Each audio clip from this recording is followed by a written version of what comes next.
I'm Paddy Moloney, founder of the Irish band, the Chieftains, and we're going to be in the Town Hall, New York on the 12th. And I'm speaking with Rabbi Sol Solomon on UNC Radio. The program, of course, is Dave's Gone By. Oh, shalom, my friends. This is your old pal, Rabbi Sol Solomon, here on the Dave's Gone By radio program. But today, don't call me Rabbi Sol Solomon. Call me Rabbi Sol Solomon, or perhaps Oi Solomon, because it is St. Patrick's Day coming up very, very soon. And to celebrate that, who doesn't love Irish music? The Clancy Brothers and Van Morrison, and especially a band that started back in 1962 and is still going today, the Chieftains. Not only that, the founder of that group is still performing, still playing with them. His name is Paddy Moloney, and he is on the phone with us all the way from the Emerald Isle. Shalom, Paddy Moloney, and welcome to the neighborhood. Shalom. I was going to start to Rabbi Sol Solomon. Oh, Solomon, sorry. Oh, Solomon. Today it's Oh, Solomon. Tell me, do you know any Yiddish words at all? I'm hopeless, goodness, and I always meant to, but I never really did get into it. You know, my two languages is Irish, the Gaelic Irish, and English, of course. You know, I travel the world, and to Brittany, to France, to Spain. Just been to China. Oh. Band to play on the Great Wall of China in 1983. I don't have any Chinese except Gambe, which means bottoms up. You would know that one. Okay. Well, how would you say bottoms up in Gaelic, in Irish language? Well, we usually say sláinte. It's going to be built on Township Reach. It's not right in a butter of fooing and the roads will rise in front of you. It means, it's the old language that goes back. It's a beautiful language, of course, and it's the Yiddish. But I never got to grips with other languages except my own, I'm afraid. Well, wait, let me ask you, what would be the Irish equivalent, or the Gaelic equivalent of oy vey? Oy vey. Like, oh, no, oh, God, oy, no, oy vey. What would be, how would you say that in Gaelic? Well, I don't know. Oy vey. Well, Shin, Eskimerican Joe, I suppose.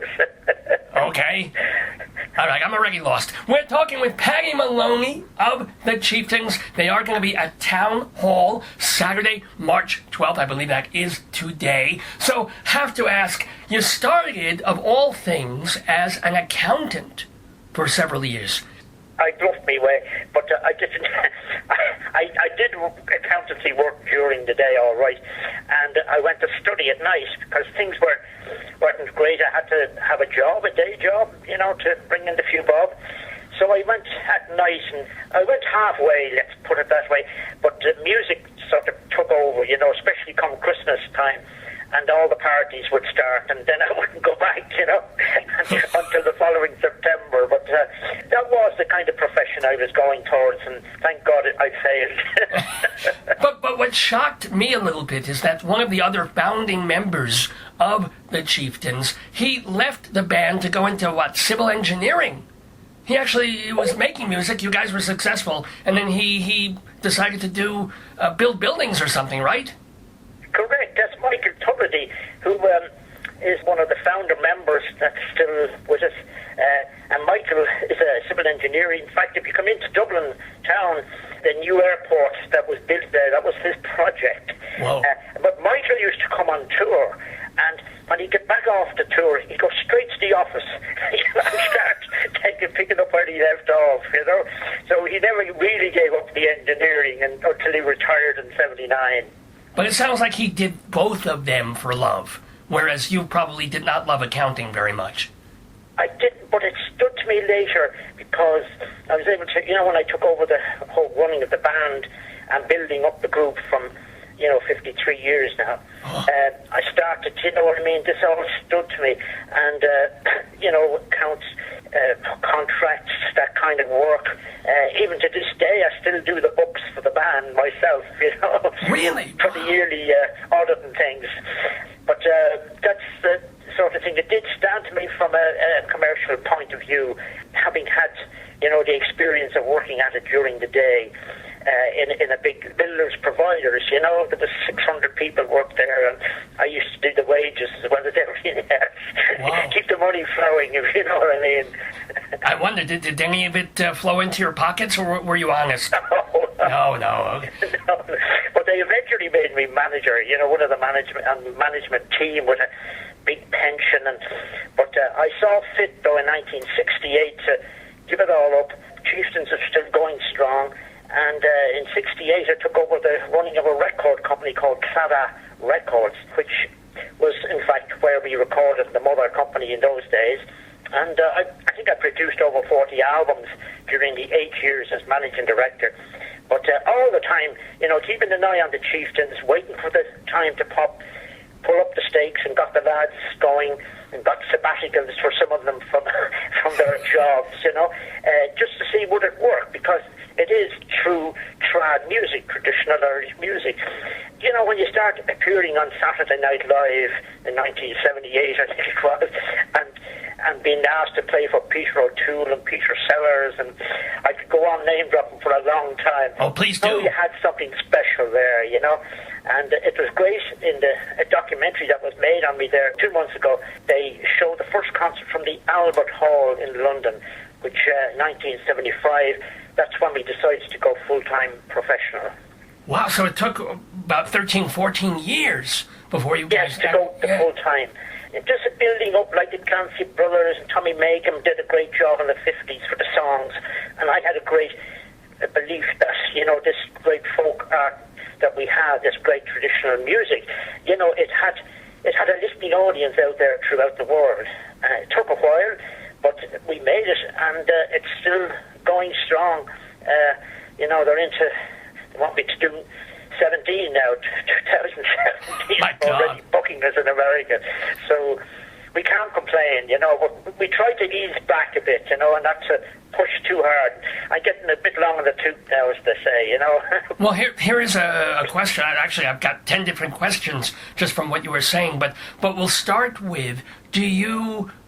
you are so identified with the Chieftains because you founded the group. Is there a Chieftains after you, beyond you, or when you stop, it stops? I don't know. No, we didn't. As each member of the originals, like all and six, it's only myself is the still member, active right. Member, and so the people I have with me have these young dancers, harp players, singers. They're just absolutely brilliant. And it kind of would be very disappointed, I would, if something didn't continue, if you know what I mean. Because it's there, the legacy's there, the whole documentary, the style of what we do and what I do and what I brought to the band. It's still very much, I'm passing it on, in other words. And you'll see that on the concerts that we do. I give opportunity to other musicians to play, like Trina Marshall on the harp and John Polatsky playing some incredible fiddle music, and Tim Eady and Ailith McCormack, who incidentally she's from the island of Lewis, a wonderful singer, and just off the west coast of Scotland, and she sings and plays. And then we have Tara Breen, and Tara is the youngest sort of recruit, you might say, who drifted into the band and hasn't left for the last 4 years. And she's a great fiddle player, dancer, and she even has a saxophone she brings and does a little turn on it at the end of the show. And she'd blow you away. And playing Irish music on this instrument is just astonishing. So I haven't stopped, and it's all the time continuing and encouraging young musicians and people, and even if you heard of the Von Trapps, I'm sure, yes. The Sound of Music, they came to Ireland 2 years ago and asked me to put together some arrangements of songs. So, these are the grandchildren now, and they remember listening to our music. I usually say, is that what happened to you as children? Their parents used to play Chieftain albums, and so there's a great story. It goes on forever. Well, but the question also was that, you're still, thank God, alive and well and performing, but I'm thinking 20, 30 years down the line. Oh, I would hope so. We haven't been able to track back, was there 200 or 300 years ago, was there the likes of the Chieftains? But there were great musicians then, harp players, fiddle players, and flute players. And they did get together and play music, but maybe not the same as what I created with the band. I wanted to get the goodness, the soul, the colour of the music across to an audience who had never heard it before. And, we had Henry Mancini at our first big concert in 1974 in New York. I was very surprised, and here he was. So the people that have followed us, and going back to your question, is it 30 years from now? Perhaps, it's hard to know. But at the moment, the young people, from 20, like my grandson, for instance, he's 20 years of age, and he just took to the tin whistle about 4 years ago, and he was brilliant. He did a concert with me in Barcelona there on New Year's Eve. Wow. With the King of Spain. The King of Spain was present. So the young people are picking up on it and continuing. And perhaps, I've just finished a score for my grandson, who's now 4 years of age. Yeah. Boston. And his name is Fionn. And it's a symphony, with a symphony orchestra, dance and song and everything going on in it. I presented it to him. I'm going to give him that for, as a going away present, I'd say. But he has it now. We were performing that with the next symphony concerts that we do in Pittsburgh. Well, can I ask you, do you miss, speaking of young people and giving a chance for other people's music to come out there, do you miss running Claddagh records and being able to put new bands out or new traditional bands out, or you had 7 years and you're done and you don't miss it at all? I would miss, the requests that I get, not every day, but so many. And the last group I brought out were young girls in their 20s called Leodin, and gave them the opportunity of playing with us on tour for 6 weeks for their penance, I usually say. And they were just fabulous. And as a result of being with us on that, they got a record deal and a publishing deal. So it's still very much there in front of, things to do for young people. And you'll experience that at the concert, incidentally, when you hear the likes of Tara Breen, who is back in lovely County Clare, she lives, and, she's just astonishing that needs, everybody like her needs that chance to, the same as what I built up myself. I didn't get very many chances. I had to work hard at it for many years, but people believed in me, and they loved my style of piping and tin whistle playing and that, and it led to everything, winning 6 Grammys, as you know, and 22 nominations and an Oscar to boot for Barry Lyndon. Right. Can I ask you what it was like working with Stanley Kubrick? Was he in the editing? Were you in the editing room with him? Did he have a certain personality? Any strange, quirky requests? Oh, totally. You were. What? Put your finger on it as if you were there. But I loved both of us a little bit around the bend, to be honest. I think, But when I get this phone call, Paddy, I want some music for Barry Lyndon. I didn't know who he was. I hadn't seen his films or that. And I was running the record company and had a publicity thing going on. And I said, well, listen, Mr. Kubrick, can you call me back on Monday? Because I'm in the middle of a press conference here. And then somebody was there. They said, do you realise who you were talking to? So I did get the call, went to see him in London. And it was very funny. He only wanted 4 or 5 minutes of music, which I played this air, the love theme from Barry Lyndon. And he... and then said, I have a couple of other things here, and he showed me, and I might play something. He said, oh, God's sake, no, you couldn't use that for some guy sort of slopping into his pint of Guinness or something on a Saturday night. We had remarks like that, but the kindness and niceness and of the man, he wanted us back, the whole band, which we couldn't come because we were just becoming full-time professional in 75, and he just brought over all the family and had a big Halloween party and fireworks and everything, So that was Stanley for me. It always allowed me to use clips of the film when I wanted to, it's free of charge. Oh, that's wonderful to hear that he was such a good, decent person. Who are other people that you've either worked with or musically collaborated with that you have very happy, nice memories and anecdotes and stories of? Yeah, well, my goodness, you probably saw the list, but I mean, wow. It does go on. But specifically, really, really happiest. One great moment was with the Rolling Stones.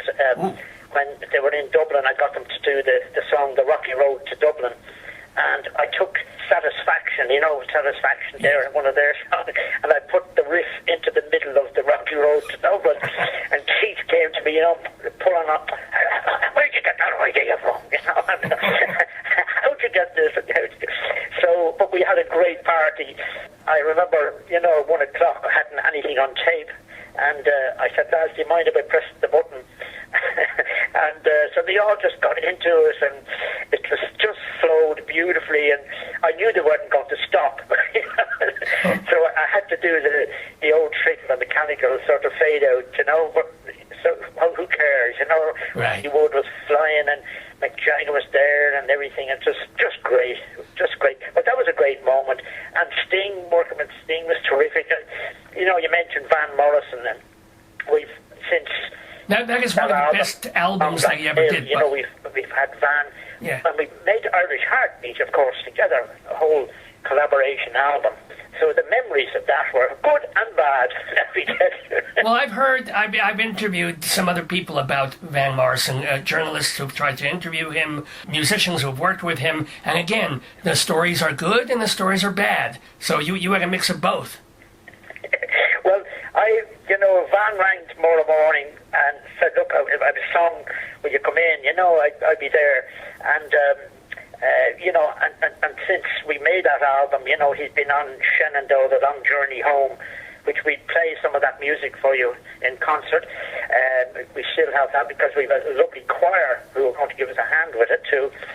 But, Van was great, and he came, I remember, come to San Francisco, and he gave us, I believe you're in town, and we were in one of the wineries outside of San Francisco, and he just came, and I thought he was going to do 1 or 2 songs, but he did about 8 songs altogether for the evening, I mean, the crowd didn't know he was coming, so you could imagine the joy, but they're wonderful moments that I can still envisage, I can still see the lights of the city and just that beautiful moment and playing with Van, it's terrific. As a musician, certainly, and the Irish Heartbeat album I recommend to anybody, whether you're a real Celtic aficionado or just a casual music fan or Van Morrison fan. It's an absolutely marvelous record, in my opinion. It's great, and it was all recorded in 1 week, and I produced it and did the arrangements, and I remember he rang me up one time because we only had 1 rehearsal, and I said, God, Van, you have to have more than 1 rehearsal, He said, great shapes, Paddy, great shapes. Shapes is what he was talking about, arrangements and that. But it was great fun, and we had a whole year of touring afterwards. Oh, wow. I did not remember. Who is someone that you wish you had collaborated with over the years? Someone who's no longer with us, perhaps, that you think, they would have been great to do an album with or a couple of songs with? Yeah. Gosh, no, let me think.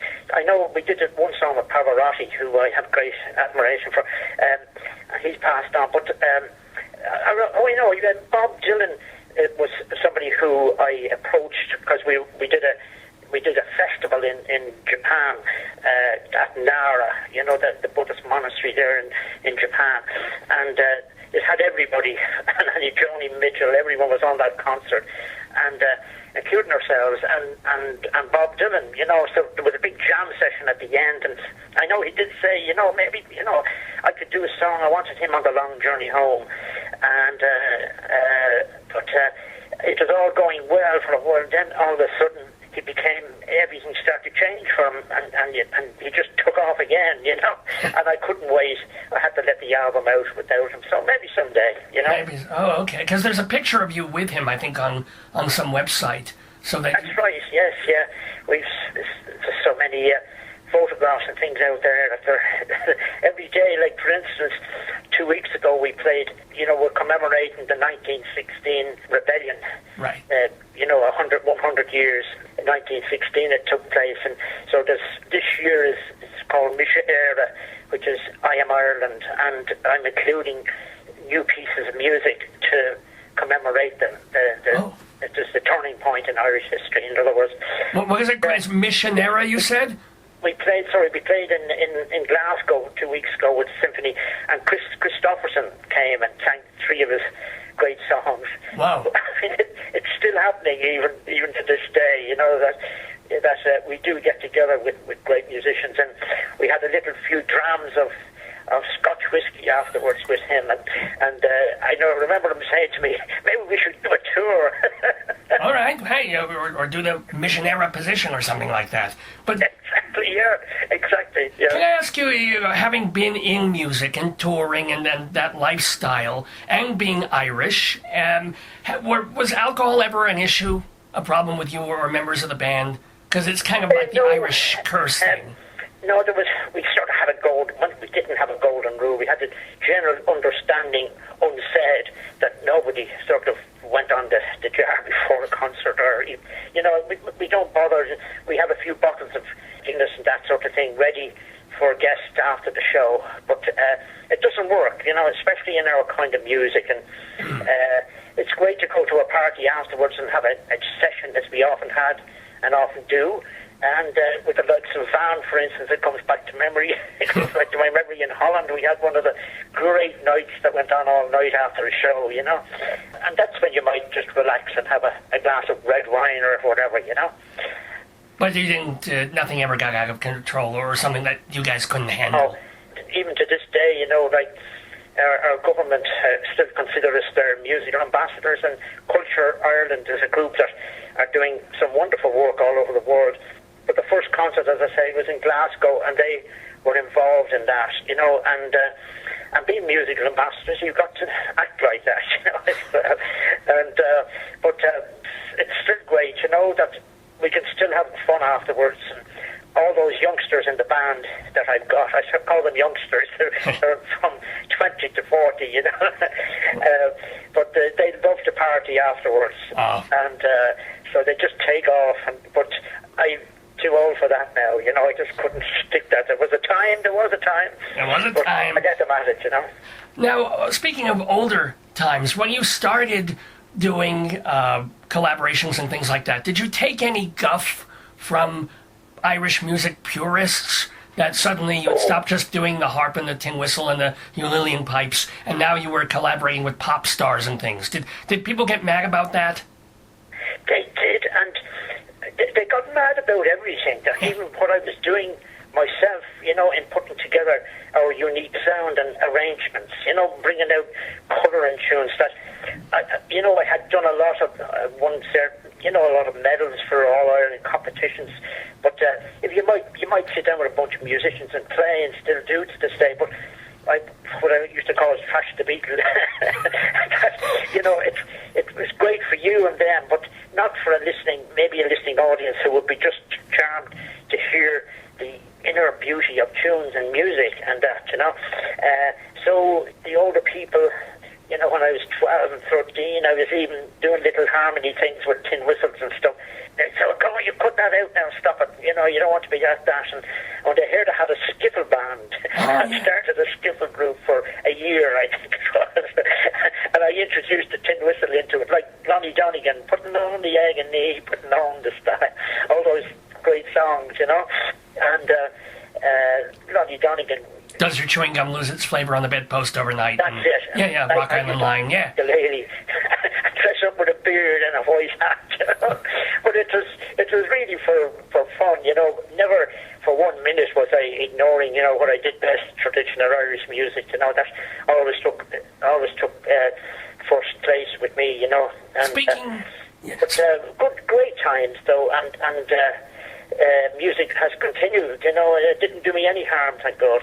Oh, well, of course. But speaking of first place, do you have an all-time favorite traditional Irish melody or song, and perhaps one that you created Your favorite piece that you've composed?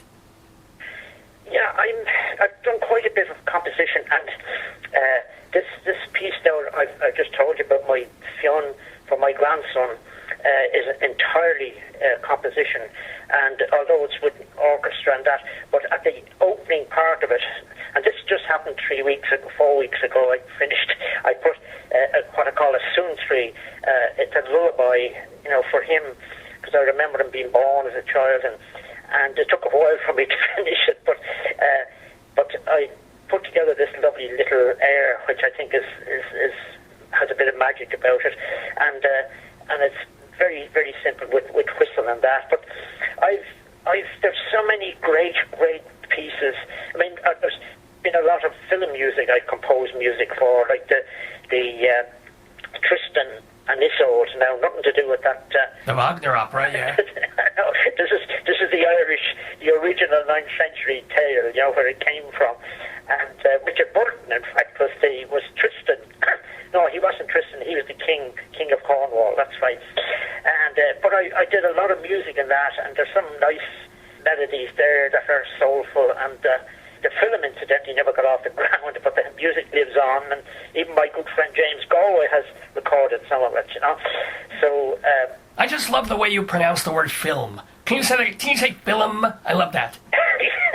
I remember I didn't cop on to that until after Barry Lyndon, and the Evening Standard in London did a piece on my visit to Stanley, and I said, this is a great film, and then they put in comments, F-I-L-U-M, and I didn't cop on to it at all, and so it's still filling with me, I'm afraid. We're having a delightful chat with Paddy Moloney of the Chieftains. I have to ask you, we've talked about all these famous people that you've collaborated with, and then there's people that you at least sort of met or watched out of the corner of your eye. You guys were recording for half a day in Abbey Road Studios many, many, many years ago. And who should walk in but... Well, I'll tell you the story. I was running a company, Claddagh Records, and this is 1979, I think it was. Chieftains 2 was coming up, my second album. You mean 69, not 79. But I couldn't get a clean acetate, it was the Bakelite, the 78. Wow. And I couldn't get a clean cut for pressing in Ireland, so I got onto a good friend of mine in EMI in Dublin called Harry Christmas. Harry Christmas, okay. I know Moish Hanukkah, if they ever met. Yes. And Harry, he phoned up Abbey Road for me, and they said, well, the Beatles are doing Abbey Road at the moment, at that time. And, 69, what am I, not 79, 69. And they very kindly, I didn't know they knew about our music, they very kindly gave us a half day to cut the acetate. So when I was there doing it, Paul sort of rambled, how are you doing? Yeah, I loved your album, this and that and the other. And then John Lennon sort of strolled through, They wanted to come and see who was all making this terrible noise. Oh my God. But you didn't hang with them, you didn't watch them rehearse. They just sort of said hello and then they went off to do their own thing? That was it. Yeah. But I did record with Paul, incidentally. Ooh. Twice. On Mike McGear, his brother, he did an album with Mike McGear. Yeah. I recorded on that way back in the early 70s, I think it was. And then on the terrible day poor John Lennon was shot, in December, was it 81? Yeah. That day I was actually in the studio recording with Ebony, the B-side of Ebony and Ivory with Paul. Stevie was actually there, and they were pretty upset. But they wanted me to carry on. I'd come over from Dublin. I was always wanting, Linda, I was taking photographs. I was always wanting to get one. And just 6 weeks ago, I got this beautiful presentation from, because I did a piece in a book that he brought out on the Beatles. It's called, there's only 1,000, Tug of War. from Paul, and it has. There was the photograph with me standing with my pipes and himself and George Martin, the producer, right? And so I got the photograph and I got permission to use it too, which is great, Can I ask you? You have known so many famous people. Do you get still, or do you ever get starstruck? Or is it just, oh, there's a fellow musician, they happen to be famous, I don't care, let's just make music? Well, I'd sit down with anybody. I mean, I love it, like I've worked a lot with Roy Cooder, who comes to mind now at the moment, and he's a great hero of many, many people, and great musician. And, that brought me to Cuba as well. That was a year before he did that masterpiece, the Buena Vista. But I did have some of those musicians play on my album the year before he did Buena Vista. So, and he was down there with me as well. So it was, there's great people and there's great stories, and it doesn't bother me anymore whatsoever. The great Oscar Peterson, for instance, the great piano player, who's gone now, of course, but I remember doing BBC with him, and it was great. He was doing a television show. That would have been, goodness, when would it have been? Like early 70s, I think it was. And just to join in with him was just terrific, and great. And that John Williams, for instance, when he did Far and Away, a beautiful score, right. He got the Chieftains to play, and we were rehearsing it, and it's just grand if you were reading the dots, which we don't normally do. We don't do it on stage, right, unless we have to with something. But I sort of very nicely said, John, do you mind if I just take off in my own way? And he put his arms around me. He said, that's great, what I wanted to hear. Yeah. So he said to the orchestra, you watch me and I watch him. And I remember that day very well. Tom Cruise and Nicole Kidman came down to the recording. And great days and great memories, And actually, speaking of movies, you worked with someone who talks even faster than I do, Martin Scorsese, on Gangs of New York. Do you have any Scorsese memories or stories? I don't, except for that was the only occasion, right, that I remember was that Gangs in New York. I know he's done something with my good friend Mr. Jagger as well. There was a film on it actually just last week here. They showed it, Martin Scorsese and Mick Jagger together, and I didn't have much moment. I tell you, Bob Wise, who the West Side Story guy, yeah, he did the Sound of Music. Oh, Sound of Music, right? Yes. And he was a great fan of the band and had us to dinner several times. And I know I brought him a bottle of poachine. There's a whole story how I got it into the country. Poachine is moonshine and it's illegal, And going through security, the cap was open. The woman said, "Oh, look, I have to smell this." And she, "Oh my God, I had holy water written on the bottle." She said, "Go on, take it away." But I did present that to Bob, and good old time, Larry Hagman, and after we won the Oscar, there was up in Burgess Meredith's house, we had a party, and there was great moments, and these people who absolutely loved what we did, and I remember staying with what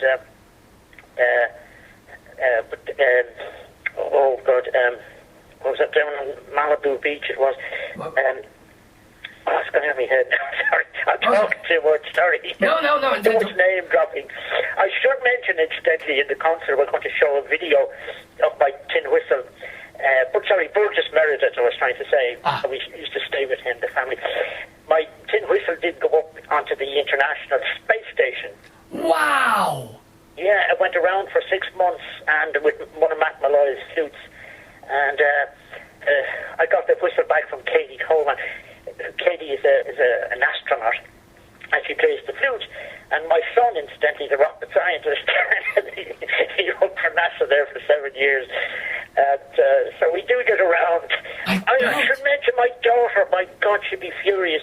She's an actress in New York for the last 25 years. Wait, what's her name? Aideen. Oh my God, I've seen her at Irish Repertory Theatre. Has her own production company called Fallen Angel, and so there's a new play coming up in April, which she's got me to submit some of my music, various suggestions of tunes and stuff. So that will be happening in April. And at the moment, she's going to be appearing at the Mint Theatre in another play, different play. But she's a very active young woman. Well, that's so great that you have such talented people, that it runs in the genes, in the bloodlines of the Moloney family. And we just have a minute or two left to talk with this delightful, wonderful man, whom, by the way, you can all see live with the legendary band, the Chieftains, at Town Hall on March 12th, Saturday night. And please do go see this band that has been around for more than 50 years now. But since we're getting towards St. Patrick's Day, which is a day I do not personally celebrate because I'm Jewish, but you must. Do you have any great memories of St. Paddy's Day in Ireland? In Ireland, it was a holy day, and you got off school. That was a great joy. Yeah. You had to go to school. So it was like Sunday, and the pubs, incidentally, had Sunday hours. They opened at 12 and closed at 2, opened at 7 and closed at 9, which was ridiculous. But I do remember going on the parade down Dublin, one of the first parades, which only lasted not like your 5-hour parade. This was only for about half an hour.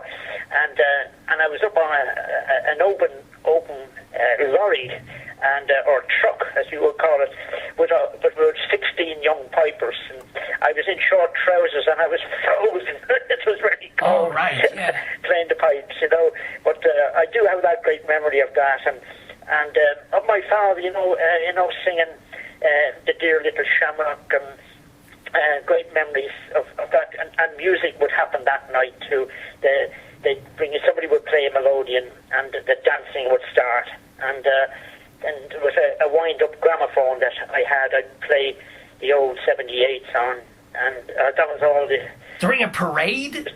You have a gramophone during a parade, or is this later on? This is... Oh no, sorry. No, on that night... On that later on, okay. A little bit of music, and somebody would play the melodeon, squeeze box, or whatever you like to call it, accordion, and dancing. A lot of dancing would happen. This would be in the house that night, and... But often I would play the wind-up gramophone, and put in the needle and play these old 78s. Wow. They were just fantastic times. But Patrick's Day was always great. But I've spent most Patrick's Days now for the last 40 years, I think, in the United States. We've done Carnegie Hall many, many times, and still do. And the whole atmosphere, and particularly just taking off afterwards. I don't do that so much this time. We stay in the one place now to celebrate, but we used to go from pub to pub all over New York, and they were just terrific times, And I guess the last question for the delightful Paddy Moloney would be, of all the letters and the photographs and probably the gold records, what is your most precious keepsake, possession of your years as a musician? Well, I probably, just looking at them here in the music room, perhaps the 6 Grammys are dear to me, having won 6 Grammys, a great breakthrough, in fact, for Irish music, that's traditional Irish band, 6 of us, often described as 6 bank clerks coming on the stage with ties and suits, and then to get to that, to achieve that, and an Oscar as well later, and perhaps now the Trinity College in Dublin, which is one of the most important colleges in the world, they honoured me with an honorary music doctorate, and I got one from the American College as well, so I did 3 of them all together. Triple doc. Pretty good. Well, then I'll have to call you Dr. Paddy Moloney. No, please don't. I insist no.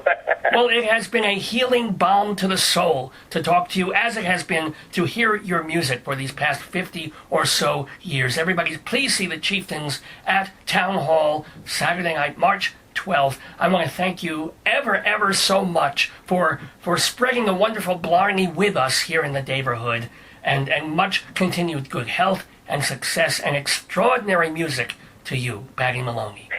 Thank you very much, Rabbi Sol, and Rabbi Osal. Oh, Sol, there, I made it, that mistake again. Shalom to you. Hope to see you sometime soon. I'd love to meet up with you and have a bit of talk, a bit of chat, and maybe some music, you never know. And some Manischewitz to go with the Guinness. That would work.